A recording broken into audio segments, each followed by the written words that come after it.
PNP bigwig resign after making explicit sexual comments about the Director of Public Prosecution. This is Undiluted News. The People's National Party's women movement has condemned the sexually explicit remarks made by Isat Buchanan, the party's human rights chair, regarding Director of Public Prosecutions Paula Llewellyn. In a statement on Monday, President of the PNP Women's Movement, Patricia Duncan Sutherland, emphasized that Buchanan's statement goes against the principles and values that the party upholds and said it further stresses the need for extensive efforts to reshape the Jamaica mindset regarding the treatment and portrayal of women.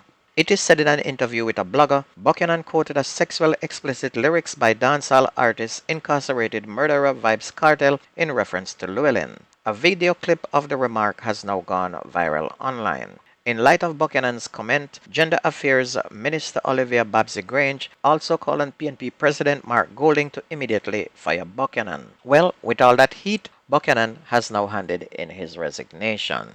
Meanwhile, 10 people, including 4 private motorcar drivers and 3 motorcyclists, died as a result of motor vehicle crashes during the week ending Friday, July 28. The Road Safety Unit released the figures on Friday as part of its regular update on road crashes. The statistics also reveal that up to July 28, a total of 230 people have been killed in 212 fatal crashes so far this year.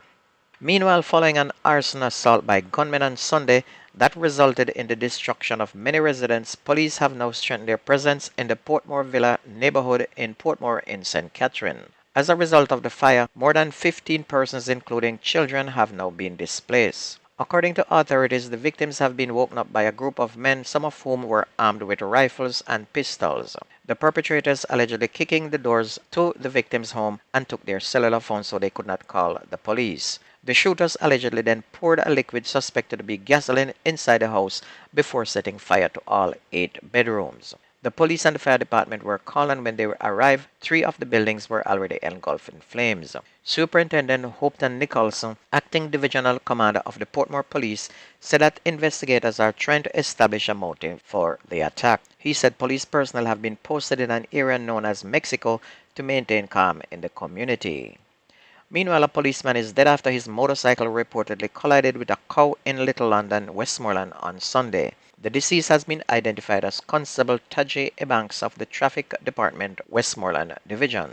About 8:15, Ebanks was driving his motorcycle along the New Hope Main Road in Little London when it is alleged that a cow walked into his path, resulting in a collision. Constable Ebanks was flung from the motorcycle and sustained multiple injuries. The seriously injured Ebanks was rushed to the Savlamar General Hospital, where he died while undergoing treatment. A probe has now been launched after men pretending to be police officers robbed a household of almost $1 million at Hammersmith District in Bounty Hall in Trelawney last week. The robbery was reportedly committed at the house of a businessman from the community, the police said. Information is that about 6:50 p.m., the businessman was at home when a white Toyota Voxy drove up, and it's reported that 4 men armed with handguns and a rifle alighted and identified themselves as policemen. The men, it is understood, requested a search of the business and found $300,000 in the man's pocket. They took that money.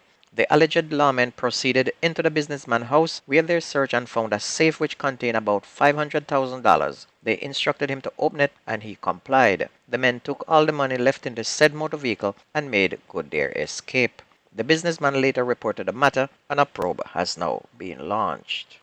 Omar Green, the man who confessed to raping and strangling 9-year-old Nikita Noel, the daughter of his estranged girlfriend, has been sentenced to life in prison. Green is sentenced to serve 50 years and 7 months before he is eligible for parole. Nikita was reported missing by her mother on February 1st of this year after she did not return home from Esher Primary School in Hanover, where she was a student.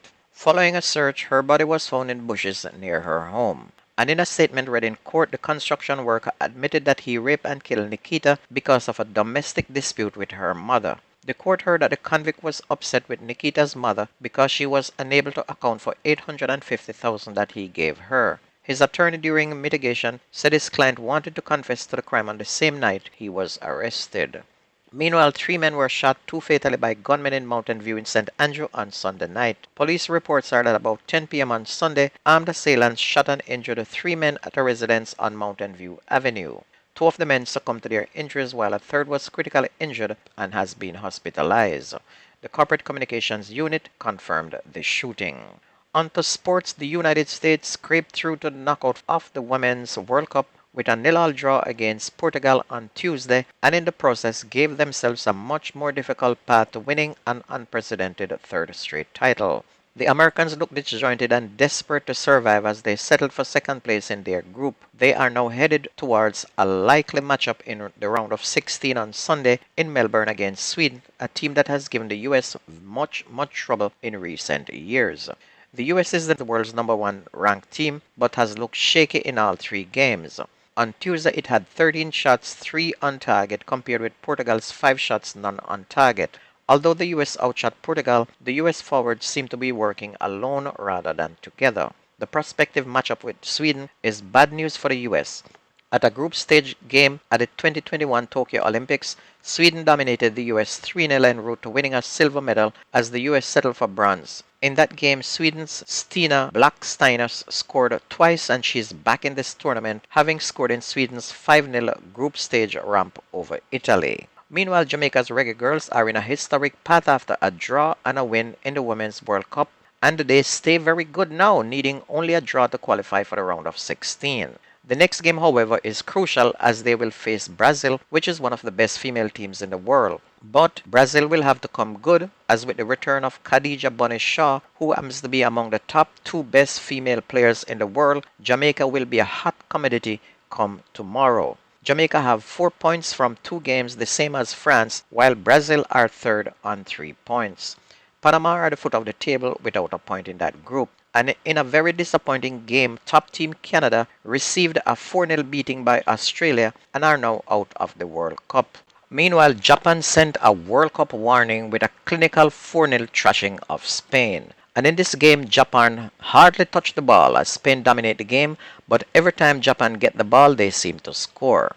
Japan only had possession of about 23%, so it seems that they were outplayed, but by playing long ball, run it down, they seemed to catch Spain flat-footed and scored with precision. Will Japan be able to do this in the next round and win? We will be watching. Another stunner was powerhouse and favorite Germany. They were stunned 2-1 by a fighting Colombian team that scored on the final minute that shocked the Germans, who are one of the teams picked to win the World Cup. There's a lot of shock and surprise in this World Cup. Anyway, if you ever miss the news on this radio station, please go to YouTube, type in Jamaican Undiluted News, listen, like, share, and subscribe to keep it going. That's news and sports on your favorite radio station. My name is Mikey Bones. I gone.